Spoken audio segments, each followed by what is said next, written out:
Good morning dear students. Class 12th environmental science unit number 4 पढ़ रहे हैं हम, solid and hazardous waste management. ठीक है, तो यूनिट नंबर 4 में हमने एक टॉपिक कवर किया है।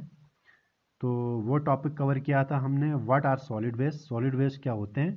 ठीक है, उसके बाद हमने पढ़ा सोर्सेस, यानी सॉलिड वेस्ट कहाँ से जनरेट होते हैं, इनका सोर्स क्या है। ठीक है, कहाँ से सॉलिड वेस्ट जनरेट होते हैं। तो सोर्सेस के भी हमने क्लासिफिकेशन पढ़े, कहाँ कहाँ से आते हैं। जैसे मैंने आपको बताया था, रेजिडेंशियल हो सकते हैं, किसी रेजिडेंशियल एरिया से, कॉमर्शियल हो सकता है, ठीक है, जिसमें आपके जनरल स्टोर्स हो सकते हैं, मार्केट रेस्टोरेंट्स हो सकते हैं। ठीक है, जैसे मैंने आपको बताया एग्रीकल्चर आपका सोर्स हो सकता है। ठीक है, आपका म्यूनसिपल हो सकता है, इंस्टीट्यूशनल हो सकता है, ठीक है, ओपन एरिया से आ सकता है। तो ये हमने डिस्कस किया पूरा सोर्स। उसके बाद हमने क्लासिफिकेशन टाइप बेस्ड पे भी किया, कि मतलब सॉलिड वेस्ट के अलग अलग टाइप्स होते हैं। जैसे कुछ बायोडिग्रेडेबल हो सकते हैं, कुछ नॉन बायोडिग्रेडेबल हो सकते हैं, सड़ने वाले हो सकते हैं, या कुछ वेस्ट जो है जो सड़ नहीं जाते हैं। ठीक है, जैसे प्लास्टिक है, जैसे आपका गिलास है, ठीक है, न्यूक्लियर वेस्ट्स होते हैं, तो ये सड़ने वाले नहीं होते हैं, कुछ डिग्रेडेबल होते हैं। इसी तरह हमने पढ़ा कंबस्टेबल क्या होता है, नॉन कंबस्टेबल, जिससे कंबस्टेबल वो जलने वाले होते हैं, जहाँ से स्मोक जनरेट होगा जलेंगे तो इस तरीके से हमने क्लासिफिकेशन टाइप बेसिस पे भी हमने किया था। ठीक है, तो ये लास्ट टॉपिक था हमारा, लास्ट जो मैंने पढ़ाया था वो टॉपिक था। अगर किसी ने नहीं पढ़ा है तो ऊपर उसका लिंक होगा, वो आप जो है अपने ग्रुप में ऊपर सर्च कर लेना। ठीक है, तो आज का जो टॉपिक है, जैसे मैंने यहाँ पे लिखा है इम्पैक्ट्स, इम्पैक्ट्स या इफेक्ट्स भी हम कह सकते हैं। ठीक है, तो सॉलिड वेस्ट के क्या इम्पैक्ट्स हो सकते हैं, तो ये एक बहुत बड़ा जो है हमारे लिए आजकल वो ये एक सबसे बड़ा चैलेंज है, प्रॉब्लम है। ठीक है, क्योंकि हमें सॉलिड वेस्ट को जो है वो प्रॉपर तरीके से क्या करना चाहिए, डिस्पोजल करना चाहिए। ठीक है, management, solid waste management, dump करना चाहिए, डिस्पोजल करना चाहिए। तो ये नहीं हो पा रहे हैं, तो इस वजह से इसके इम्पैक्ट्स हो सकते हैं। ठीक है, बहुत सारे इम्पैक्ट्स हो सकते हैं सॉलिड वेस्ट के, सॉलिड वेस्ट के बहुत सारे इम्पैक्ट्स हैं। ठीक है, तो कुछ मैं आपको लिखाऊंगा, आप अपने हिसाब से भी लिख सकते हैं।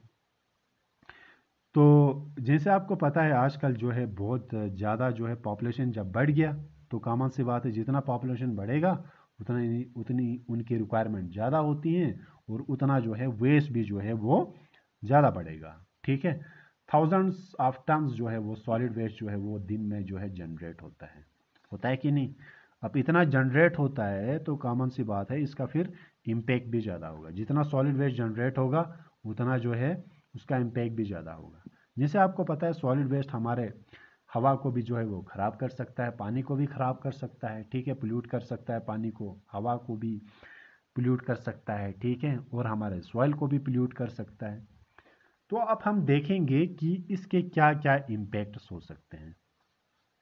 अगर हम देखेंगे पहला, तो इसके क्या इम्पैक्ट्स हैं। ठीक है, अगर हम इसके इम्पैक्ट ज़्यादा उस तरीके से होते हैं जब हम इसको प्रॉपर तरीके से उसका मैनेजमेंट नहीं करते हैं, यानी प्रॉपर तरीके से हम उसको डिस्पोज नहीं करते हैं।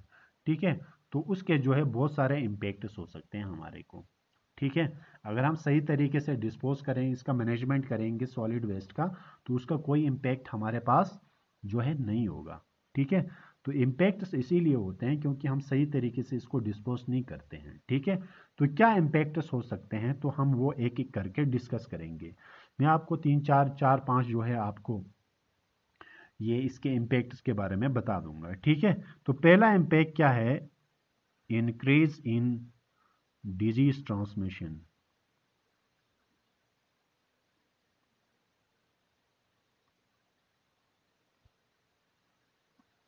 इंक्रीज इन डिजीज ट्रांसमिशन, मैं पूरा नहीं लिखूंगा, वो मैं आपको स्टडी मटेरियल जो है भेज दूंगा। मैं आप यहाँ पे मेन हेडिंग लिखूंगा, और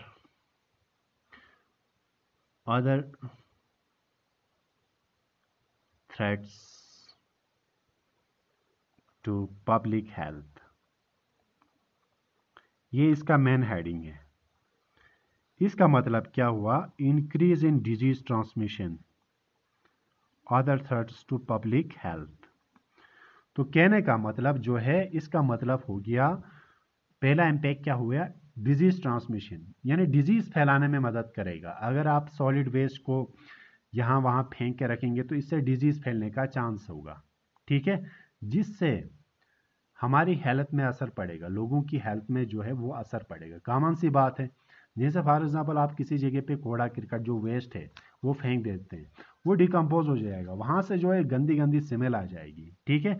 तो उसको डिकम्पोज करने के लिए वहाँ पे बहुत ज़्यादा बैक्टीरियाज होंगे, ठीक है, फंजे होंगे, उनको डिकम्पोज। अब जो वेक्टर्स होते हैं, ठीक है, जो डिजीज काजिंग माइक्रो ऑर्गेनिजम्स जो पैथोजेंस होते हैं उनको कैरी करते हैं। तो वेक्टर्स क्या करते हैं, वहाँ गंदी जगहों में वो बैठते हैं, तो गंदी जगहों से बैठ के जो है वो हमारे घरों में भी पहुँचते हैं। तो जब हमारे घरों में पहुँचेंगे तो कॉमन सी बात है, वो कभी हमारे जो है पानी में, ठीक है, कभी जो है वो खाने के ऊपर बैठ जाते हैं, तो वो जो है डिजीज काजिंग जो माइक्रो ऑर्गेनिजम्स हैं, पैथोजेंस हैं, उनको कैरी करती हैं, ठीक है। तो इस वजह से हमारे अंदर जो है बहुत सारी जो है बीमारियां फैलने का खतरा रहता है, जैसे फ्लाइज, इंसेक्ट्स, ठीक है। तो हमारे अंदर जो है बहुत सारी बीमारियां हो सकती हैं और हमारा हेल्थ में जो है इसका बहुत बुरा असर हो सकता है, ठीक है। तो ये पहला असर है, पहला तरीका है जिस वजह से ये इम्पैक्ट्स जो है, ये पहला आपका जो है सबसे बड़ा प्रॉब्लम है। तो क्या होता है, डिजीज़ फैलाना, कहने का मतलब ट्रांसमिशन ऑफ डिजीजेस, जिससे पब्लिक हेल्थ को भी खतरा है, ठीक है, आसपास में एक से एक को फैल जाएगा डिजीज़। तो सॉलिड वेस्ट जो है इसका सबसे बड़ा इम्पैक्ट है डिजीज़ ट्रांसमिशन, यानी बीमारियां फैलाना, कोई भी बीमारी हो सकती है। दूसरा अगर हम देखेंगे, कंटेमिनेशन ऑफ, बाकी में आपका जो है ये contamination of ground and surface water, आपका स्टडी मटेरियल जो है मैं आपके उसमें लिंक में भेज दूंगा साथ में, ठीक है, पीडीएफ बना के वहां से आप जो है राइट डाउन करना।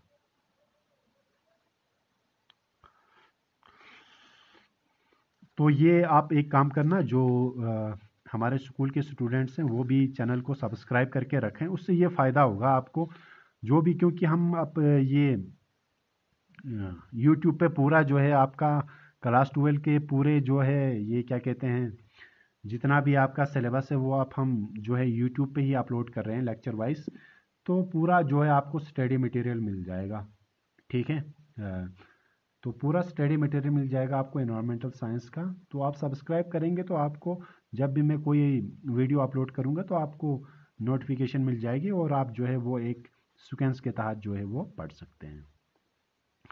Contamination of ground and surface water, तो हमारा जो है ग्राउंड वाटर और सरफेस वाटर दोनों जो है वो कंटेमिनेट हो सकता है, वो पोल्यूट हो सकता है, ठीक है, किसकी वजह से, कंटेमिनेशन की वजह से। सरफेस वाटर कौन सा होता है, सरफेस वाटर होता है जो हमारा जैसे ऊपर होता है, जैसे जो हमें दिखाई देता है, ठीक है, ज़मीन के ऊपर। ग्राउंड वाटर वो होता है जो हमारा ज़मीन के नीचे होता है, ठीक है। तो सरफेस वाटर भी पोल्यूट हो सकता है आपका और ग्राउंड वाटर भी। सरफेस वाटर तो पोल्यूट होने के ज़्यादा चांसेस होते हैं, क्योंकि जो हम गार्बेज या कूड़ा क्रिकट है, ठीक है, कोई जो है वो डायरेक्ट फेंक दे देता है, किस में, डायरेक्ट पानी में फेंकता है, उसको ये नहीं होती है, उसको ये लगता है कि पानी में फेंकने का सबसे जो है अच्छा तरीका है वेस्ट को फेंकने का पानी में, पानी उसको ले जाएगा और पता नहीं कहाँ से कहाँ पहुँच जाएगा, तो उसके नज़र में ये है। लेकिन उसको ये नहीं पता है कि सरफेस वाटर जो है वो जो हम चीज़ें फेंकते हैं उस वजह से जो है वो पोल्यूट होता है, ठीक है। तो जैसे मैंने इससे पहले आपको जो यूट्रॉपिकेशन डिटेल में जो पढ़ाया था, यूट्रॉपिकेशन हो जाता है, ठीक है। तो यूट्रॉपिकेशन की वजह से ऑक्सीजन की जो कंसंट्रेशन होती है पानी में वो कम कम होती है, क्योंकि आपको पता है एक्वेटिक एनिमल्स जो है वो डिजोल्व्ड ऑक्सीजन को लेते हैं। तो यूट्रॉपिकेशन की वजह से डिजोल्व्ड ऑक्सीजन कम होगा, तो कॉमन सी बात है उन जो बेचारे वहाँ पे एक्वेटिक जो ऑर्गेनिजम्स हैं उनको ऑक्सीजन की सप्लाई कम होगी, तो वो बेचारे दम घुट के मर जाएंगे ऑक्सीजन की कमी की वजह से। तो ये हमें सोचना चाहिए कि वेस्ट को पानी में नहीं फेंकना चाहिए, ठीक है। तो एक तो सरफेस वाटर पोल्यूट हो गया, ये तो कॉमन सी बात है कि लोग जो है पानी में ही फेंकते हैं चीज़ों को। चलो ये तो हो जाएगा। ग्राउंड वाटर कैसे पोल्यूट हो जाएगा, ग्राउंड वाटर ऐसे पोल्यूट हो जाता है जैसे हमने कोई वेस्ट फेंक दिया। फॉर एग्जाम्पल ये ज़मीन का ऊपर वाला लेयर है, ठीक है, इसमें जो पानी है इसको सरफेस वाटर बोलते हैं। तो कॉमन सी बात है कोई जो है डायरेक्ट फेंक देता है सरफेस वाटर पे। अब जो ज़मीन के नीचे पानी है, ठीक है, इसको हम बोलेंगे ग्राउंड वाटर। ठीक है, ये तो हुआ सरफेस वाटर। सरफेस वाटर तो कोई मसला नहीं है, तो वो तो कोई भी जो है इसको पोल्यूट कर सकता है, कोई जो है बेवकूफ़ जो है वो इसको पोल्यूट कर सकता है। ठीक है, लेकिन एनवायरमेंटल साइंस के स्टूडेंट्स, ठीक है, या कोई भी स्टूडेंट, ठीक है, तो उसको सोचना चाहिए कोई वेस्ट पानी से फेंकने से पहले कि इससे कितना बुरा इफेक्ट हो सकता है। ठीक है, तो सरफेस वाटर का तो मैंने बताया, तो कोई जो है वो डायरेक्टली जो है वो वेस्ट को यहाँ पे डिस्चार्ज करेगा। ग्राउंड वाटर में ऐसे पोल्यूट नहीं होगा, क्योंकि ग्राउंड वाटर ज़मीन के नीचे होता है। ये पोल्यूट कैसे होता है, जैसे हमने, ये ज़मीन है, ठीक है, इसके ऊपर हमने वेस्ट फेंक दिया, किसी खाली जगह पे हमने वेस्ट फेंक दिया। तो वेस्ट फेंकने से क्या होता है कि इस वेस्ट के साथ बहुत सारा लिक्विड भी हो सकता है। ठीक है, लिक्विड के साथ बहुत सारे क्या हो सकते हैं, केमिकल्स भी मिले हो सकते हैं। तो क्या होता है, जब इसके साथ लिक्विड होता है तो लिक्विड जो है वो पानी, लिक्विड जो है सॉइल, लिक्विड जो है वो ये क्या कहते हैं, एब्जॉर्ब हो जाएगा सॉइल में, यानी सॉइल जो है लिक्विड को एब्जॉर्ब करेगा। तो यहाँ लिक्विड था, वो धीरे धीरे सीप होते कहाँ जाएगा, नीचे जाएगा। तो नीचे क्या है आपका ग्राउंड वाटर, तो ग्राउंड वाटर भी क्या होगा, पोल्यूट होगा। इस प्रोसेस को हम बोलते हैं लीचेट। लीचेट क्या होता है, लीचेट होता है जो लिक्विड है, ठीक है, लिक्विड के साथ बहुत सारे केमिकल्स भी हो सकते हैं इसमें। जैसे कोई हॉस्पिटल से वेस्ट है, वेस्ट हम फेंकेंगे किसी जगह ज़मीन पे, ठीक है, तो बारिश का पानी आता है, ठीक है, जो केमिकल्स हैं वो पानी के साथ मिल जाएंगे, वो लिक्विड बन के धीरे धीरे कहाँ जाते हैं, जैसे आपको पता है पानी जो है वो सीप होके, पानी जब ग्राउंड में पड़ता है बारिश का पानी, तो वो क्या हो जाता है, वो नीचे चला जाता है ना। तो अपने साथ जितने भी केमिकल है, ठीक है, इसके साथ वेस्ट के साथ उन केमिकल्स को साथ में नीचे ले जाएगा। तो नीचे क्या है आपका ग्राउंड वाटर है, उसको पोल्यूट करेगा। जब यहाँ ये लिक्विड नीचे आने को ही लीचर्ड बोलते हैं, समझ आई बात। तो लिक्विड नीचे आने को लीचर्ड बोलते हैं। तो लीचर्ड की वजह से आपका कौन सा पोल्यूशन हो सकता है, आपका ग्राउंड वाटर पोल्यूशन हो सकता है। तो ग्राउंड वाटर जैसे हम बहुत सारे हैंडपम्प जो यूज़ होते हैं, ठीक है, तो उसमें हम जो है ग्राउंड वाटर का इस्तेमाल करते हैं, हमारे लिए सबसे प्योरीफाइड वाटर है, ठीक है, ग्राउंड वाटर। तो ग्राउंड वाटर पोल्यूट हो जाएगा, तो इंसान के लिए जो है फिर जो है पोर्टेबल वाटर, जो पीने के काबिल पानी है, ठीक है, वो उसकी जो है अब पहले ही कम है, ठीक है, तो और भी कम हो जाएगा, और भी बहुत सारी बीमारियां हो सकती हैं उसकी वजह से। तो क्या हो गया दूसरा impact, contamination of ground and surface water. तो मैंने ये बताया सरफेस वाटर तो हम जो है डायरेक्ट फेंक देते हैं वेस्ट को सरफेस वाटर में, जो ऊपर है पानी, जैसे आपका स्ट्रीम है, रिवर्स हैं, उसमें फेंक देते हैं। ग्राउंड वाटर कैसे पोल्यूट होता है वो मैंने डिटेल में बताया, लीचर्ड के ज़रिए। तो लीचर्ड में जो लिक्विड वेस्ट के साथ होता है, ठीक है, या केमिकल्स होते हैं, केमिकल्स पानी में साथ मिलकर नीचे आएंगे, उसी को लीचर्ड, नीचे जब आएंगे सॉइल से सीप होकर नीचे नीचे नीचे जाएगा, नीचे ग्राउंड वाटर है उसको पोल्यूट करेगा। तो तीसरा बड़ा कारण जो है वो मैं आपको बताऊंगा, तीसरा है एयर पोल्यूटेंट्स, एयर पोल्यूशन, या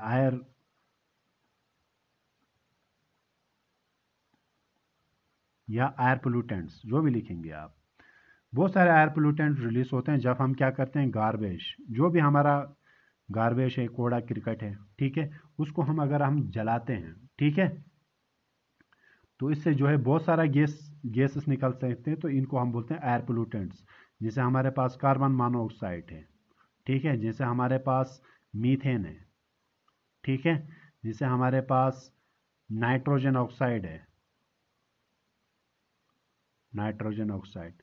तो बहुत हार्मफुल गैसेस निकलती हैं इससे, जैसे आपको पता है। तो इस वजह से जो है ये हमारे हेल्थ में भी जो है वो बहुत बड़ा इम्पैक्ट डाल सकता है। जैसे आपको पता है कार्बन मोनोऑक्साइड, ठीक है, बहुत ही अगर ये इनहेल करेंगे इंसान, ठीक है, तो उसकी इंस्टेंट डेथ भी हो सकती है। जैसे आपको पता है CH4 मीथेन एक ग्रीन हाउस गैस है, ठीक है, ग्लोबल वार्मिंग को बढ़ाने में मदद देती है। नाइट्रोजन ऑक्साइड, जैसे आपको पता है नाइट्रोजन ऑक्साइड जो है ये भी आपका एक एसिड रेन का जरिया बन सकता है, ठीक है। तो ये जो है मतलब एयर पोल्यूटेंट्स, तो सॉलिड वेस्ट की वजह से बहुत सारे जो है एयर पोल्यूटेंट्स जो है जनरेट होते हैं, जिससे एयर पोल्यूशन होगा, और एयर पोल्यूशन से जो है बहुत सारी दिक्कत हो सकती है ह्यूमन लाइफ के लिए। चौथा अगर हम देखेंगे डिमैच इकोसिस्टम,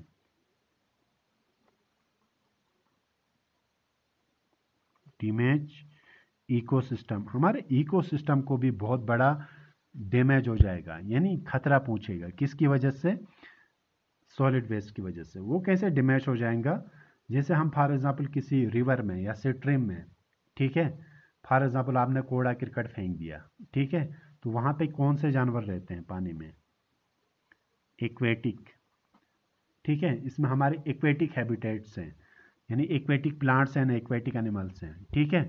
जैसे मैंने आपको कहा पहले ही, जब हम वहाँ पे वेस्ट को फेंक देते हैं, ठीक है, तो वहाँ पे क्या होगा? यूट्रॉपिकेशन, यानी ऑक्सीजन का कंसंट्रेशन आपका कम होगा, ठीक है। तो ऑक्सीजन का कंसंट्रेशन कम होगा तो वहाँ पे जो जानवर हैं, ठीक है, या एक्वेटिक एनिमल्स जो फिशेस हैं, हमारे प्रॉन्स हैं, ठीक है, लोबस्टर्स हैं, तो वो उनके लिए, बेचारों के लिए वहाँ पे रहना जो है मुश्किल हो जाएगा।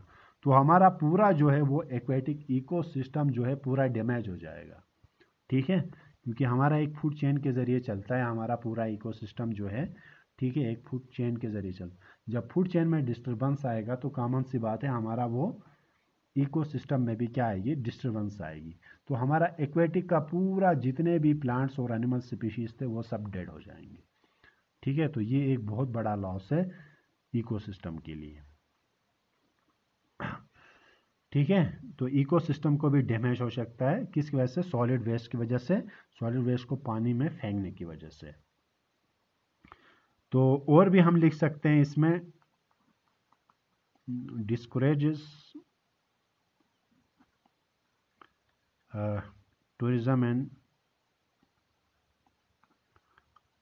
tourism and other business।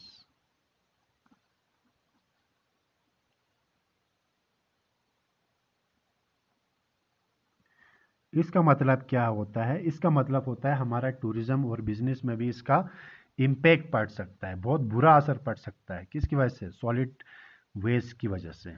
कैसे असर पड़ सकता है? जैसे आपको पता है सॉलिड वेस्ट हम अगर ऐसे ही फेंक देंगे तो इससे बहुत मतलब बदबू आएगी, डिकम्पोज होने के बाद स्मेल आ जाएगी।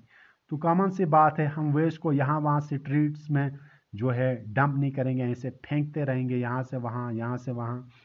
जैसे हमने किसी ओपन एरिया में कोई वेस्ट फेंक दिया, ठीक है, खाली जगह में, तो वहाँ जितने भी स्ट्रे एनिमल्स होते हैं, ठीक है, आवारा कुत्ते, ठीक है, जानवर जो होते हैं, उनमें से जो है कुछ चीज़ें निकालने की कोशिश करेंगे, जो ज़रूरत की चीज़ें वो खाएंगे वहाँ से, जो चीज़ें उनकी ज़रूरत की नहीं है वो यहाँ से वहाँ को वेस्ट को क्या करेंगे? बिखारेंगे, मतलब पूरा बिखर जाएगा वेस्ट, ठीक है। तो जब बिखर जाएगा, आपका जो है साफ सफाई नहीं रहेगी, कूड़ा करकट यहाँ वहाँ पड़ा रहेगा, तो वहाँ पे लोग टूरिज्म के लिए क्या आएंगे? खाक आएंगे। वहाँ पे जो है आपका अनप्लीजेंट स्मेल आ जाएगी, या यहाँ पे तो बिल्कुल कचरा है, कचरा पड़ा है। तो टूरिज्म ऐसे जगहों में ज़्यादा सक्सेसफुल है जहाँ पे नीट एंड क्लीन होना चाहिए। तो ऐसे जगह में टूरिज्म का क्या इफेक्ट पड़ता है? बिजनेस पे बहुत बुरा इफेक्ट पड़ेगा, जिस जगह में आपका जो है साफ सफाई नहीं होती है। जैसे आप देखेंगे इंडिया का सबसे जो है पोल्यूटेड, ये क्या कहते हैं, जहाँ पे गार्बेज, जैसे यूपी साइड, ठीक है, आप देखेंगे वहाँ मतलब इतने मतलब गार्बेज पड़ा हुआ रहता है, स्मेल आ जाती है वहाँ से, बीमारियाँ फैलने के चांस होते हैं, ठीक है। और वहाँ ये एनिमल्स जो है वो कचे कचरे को जो है बिखरते हैं यहाँ वहाँ, ठीक है। तो उस जगह में लोग देखने थोड़ी ना आएंगे, तो उस वजह से टूरिज्म में जो है बहुत बड़ा इम्पैक्ट पड़ेगा। तो टूरिज्म के लिए जो है नीट बिल्कुल साफ सफाई, एक आपका इन्वायरमेंट का एक जो है एस्थेटिक वैल्यू होती है, एस्थेटिक होती है, एक नेचुरल ब्यूटी होती है, जिस जगह पे साफ सफाई होती है, तो वो एस्थेटिक वैल्यू वहाँ पे नहीं मिलेगी, एक साफ सफाई नहीं मिलेगी, तो वहाँ टूरिज्म जो है वो नहीं हो पाएगा। तो ऐसे लोग जगहों में लोग देखने के लिए नहीं आएंगे कि आपका यहाँ पे वेस्ट पड़ा हुआ है, ठीक है, वेस्ट को देखने के लिए नहीं आएंगे, ब्यूटी को देखने के लिए आएंगे, खूबसूरती को देखने के लिए आएंगे, एस्थेटिक वैल्यू को देखने के लिए आएंगे, ठीक है। तो ऐसे जगहों में वेस्ट पड़ा है तो वेस्ट को देखने के लिए कोई नहीं आता है। जब वेस्ट पड़ा होगा तो आपका टूरिज्म में उसका बहुत बड़ा असर पड़ता है, ठीक है। तो टूरिस्ट उस जगह पे आएंगे जहाँ पे साफ सफाई होगी। तो जहाँ पे कूड़ा करकट आप फेंक के रखेंगे, एक बार आएंगे देखेंगे नहीं यहाँ तो कूड़ा करकट है, अगले दिन जो है वहाँ से निकल लेंगे पतली गली से। तो ये बहुत बड़ा इम्पैक्ट हो सकता है सॉलिड वेस्ट की वजह से टूरिज्म और अदर बिजनेस को। और एक लास्ट हम पढ़ेंगे इसमें, डिसरप्शन इन फूड चेन। ये टॉपिक पहले भी पढ़ा चुका हूं मैं, बायोमैग्निफिकेशन, डिटेल में पढ़ा चुका हूं बायोमैग्निफिकेशन, ठीक है। तो वही कंसेप्ट लाना है। तो सॉलिड वेस्ट की वजह से बायोमैग्निफिकेशन भी हो सकता है। अब बायोमैग्निफिकेशन थोड़ा मैं समझाऊंगा आपको। जैसे हैवी मेटल्स जनरेट होते हैं, कहाँ से हैवी मेटल्स डिस्चार्ज होते हैं बहुत ज़्यादा, जो है ये इंडस्ट्रियल एरिया से आ सकता है, ठीक है। तो हैवी मेटल्स क्या करते हैं, जैसे फॉर एग्जांपल कोई हैवी मेटल आपका यहाँ से निकल के आपका पानी में चला गया, ठीक है। कहाँ चला गया, पानी में। ये मैं थोड़ा समझाऊंगा आपको। हैवी मेटल पानी में चला गया, तो पानी में ऑलरेडी क्या है, फिशेस हैं, ठीक है। जो फिश इसने, ये जो है कोई मेटल है यहाँ से इसने कंज्यूम किया, किसी मछली ने, फिश ने, ठीक है, कोई है वही। तो इसके अंदर जो है वो क्या चला गया, कोई मेटल चला गया इसके बॉडी के अंदर, तो फिश ने खा लिया, ठीक है। लेकिन ये हैवी मेटल जो होते हैं वो आपके एक फूड चेन से दूसरे में पास होते हैं, ठीक है। जैसे इसने हैवी मेटल खा लिया कोई, तो ये क्या होगा, ये इसके बॉडी के अंदर डिकम्पोज नहीं होता है, ठीक है। तो यही इसका मेन कारण है बायोमैग्निफिकेशन करने की। ये डिकम्पोज नहीं होगा इसकी बॉडी के अंदर। तो जैसे कॉमन सी बात है, अब हम खाएंगे मछलियाँ, ठीक है, ह्यूमन या मैन ने खाया, हमने खाया मछली, तो ये जो हैवी मेटल जो था वो यहाँ फिशेस में, फिशेस से किसके अंदर आया, इंसान। एक तो फिशेस को भी इम्पेक्ट करेगा, ठीक है, और दूसरा इम्पेक्ट डाल देगा आपका किस में, आपका मैन पे, इंसानों पे भी असर डालेगा। तो ये जो है आपका एक क्या बन गया, ये आपका एक जो है फूड चेन में पास हो गया, एक फूड यहाँ से यहाँ पास हो गया। अब देखो जैसे मछली है फॉर एग्जांपल, इसने हैवी मेटल के 2-3 टुकड़े खाए, 2-3 पीसेस, ठीक है। ये कोई मछली है फॉर एग्जांपल, इसने 2-3 टुकड़े खाए, ठीक है, तो इसके अंदर इतना आ गया मेटल। अब इंसान तो एक ही मछली नहीं खाएगा, इंसान जो है बहुत सारी मछलियाँ खाएगा, 4-5 मछली खाएगा, ठीक है। तो इसके अंदर जो है ये कंसंट्रेशन इतना था, तो इंसान के अंदर इसका कंसंट्रेशन इतना बड़ा हो जाएगा। क्यों बड़ा हो जाएगा, इसलिए बड़ा हो जाएगा क्योंकि इसने बहुत सारी मछलियाँ खा ली रिक्वायरमेंट्स की, तो इसके अंदर जो इसका कंसंट्रेशन जो है वो बढ़ गया। तो इसी को हम बोलते हैं बायो मैग्निफिकेशन। मैग्निफिकेशन का मतलब होता है बड़ा। कोई चीज़ आप नहीं कहते हैं मैग्नीफाई करो, जैसे ये चीज़ है छोटा, अगर हम मैग्नीफाइंग गिलास से देखेंगे तो ये थोड़ा सा क्या नज़र आएगा, बड़ा नज़र आएगा, ठीक है। तो ये होता है, ये बड़ा नज़र आया, ये क्यों, इसको मैग्नीफाई। यहाँ क्या लिखा है, बायो मैग्निफिकेशन। अब मैग्निफिकेशन क्या हो गया, यहाँ पे कम था इसका कंसंट्रेशन, तो यहाँ जो है जब हमने खाया, बहुत सारी मछलियाँ खाई, तो हमारे अंदर ये मकदार एक में इतना है, ठीक है। तो ज़्यादा खाएंगे तो कॉमन सी बात है ज़्यादा, तो हमारे अंदर बढ़ गया, तो मैग्निफिकेशन हो गया, मतलब ज़्यादा बढ़ गया। तो इसी को बोलते हैं बायो मैग्निफिकेशन। अब कॉमन सी बात है, जब ज़्यादा हो गया तो इसका इम्पैक्ट भी होगा, मछलियों के अंदर भी इम्पैक्ट होगा और हमारे अंदर भी इम्पैक्ट। तो ये इम्पैक्ट जो है वो चलता रहेगा एक फूड चेन से, जिसने भी खाया मछली को, ठीक है, उन सब के अंदर फैलेगा। तो हमारा फूड चेन जो है वो इसमें क्या आएगा, डिस्ट्रप्शन, ठीक है, फूड चेन जो है वो डिस्टर्ब हो जाएगा। जब फूड चेन डिस्टर्ब होगा तो आपका इकोसिस्टम में वो ज़रूर उसका असर पड़ेगा, ठीक है। तो ये मैंने आपको 6 मेथड्स लिखा है, ठीक है। आप लिख लेना ये, आप राइट डाउन करना अपने कॉपी में, ठीक है, अपने नोट्स बना के रख लेना। तो मैं आपको स्टडी मटेरियल जो है वो भेज रहा हूँ, ठीक है। तो बायो मैग्निफिकेशन समझ आए। तो बायो मैग्निफिकेशन का मतलब ये होता है कि एक टॉपिक लेवल से दूसरे टॉपिक लेवल में, यानी एक फूड चेन से दूसरे फूड, जो फूड चेन में ट्रॉपिक लेवल्स होते हैं, ठीक है, जैसे मैंने यहाँ पे बताया, फिश एक ट्रॉपिक लेवल हो गया, मैन एक ट्रॉपिक लेवल हुआ। तो फूड चेन में जो है आपका एक ट्रॉपिक लेवल से दूसरे ट्रॉपिक लेवल पे, ठीक है, इसका कंसंट्रेशन क्या होना, बढ़ना, उसको बोलते हैं बायो मैग्निफिकेशन। ये मैंने डिटेल में भी पढ़ाया आपको। अगर आपने वो नहीं पढ़ा है तो आप जो है यूट्यूब चैनल में जो है मेरा ये सर्च करके वहाँ से आप पढ़ सकते हैं। तो ये तो हमने पढ़ा क्या, इम्पैक्ट्स ऑफ सॉलिड वेस्ट, यानी सॉलिड वेस्ट के क्या क्या इम्पैक्ट्स हैं, ठीक है। तो यहाँ पे इम्पैक्ट्स हो गया ख़त्म। अगले टॉपिक में बड़ा इंपॉर्टेंट टॉपिक पढ़ेंगे कि ये तो इम्पैक्ट्स हुए, कितने देखो बुरे इम्पैक्ट्स होते हैं सॉलिड वेस्ट के, ठीक है। तो मेन काम अब हमारा है कि इसको हम कैसे डिस्पोजल करेंगे। तो हमारे पास कौन कौन से मेथड्स हैं जिसकी वजह से हम इसको क्या करेंगे, अच्छे से डिस्पोजल करेंगे, वेस्ट मैनेजमेंट करेंगे, जिसकी वजह से हमें ये देखने को नहीं मिलेगा ये सब चीज़ें, ठीक है। तो ये देखने को नहीं मिलेगा जब हम वेस्ट को प्रॉपर तरीके से क्या करेंगे, डंप करेंगे, डिस्पोज करेंगे, ठीक है। तो वो बहुत ही इंपॉर्टेंट मेथड्स हैं नेक्स्ट लेक्चर में। तो वो एग्ज़ाम पॉइंट ऑफ व्यू से भी बहुत इंपॉर्टेंट है, और बाकी भी आपके लिए वो बहुत इंपॉर्टेंट है, एग्ज़ाम में वो डेफिनेटली ज़रूर आते हैं, ठीक है। तो अगले टॉपिक में हम करेंगे methods of disposal of solid waste, ठीक है। तब तक के लिए ओके, टेक केयर, अल्लाह हाफिज़।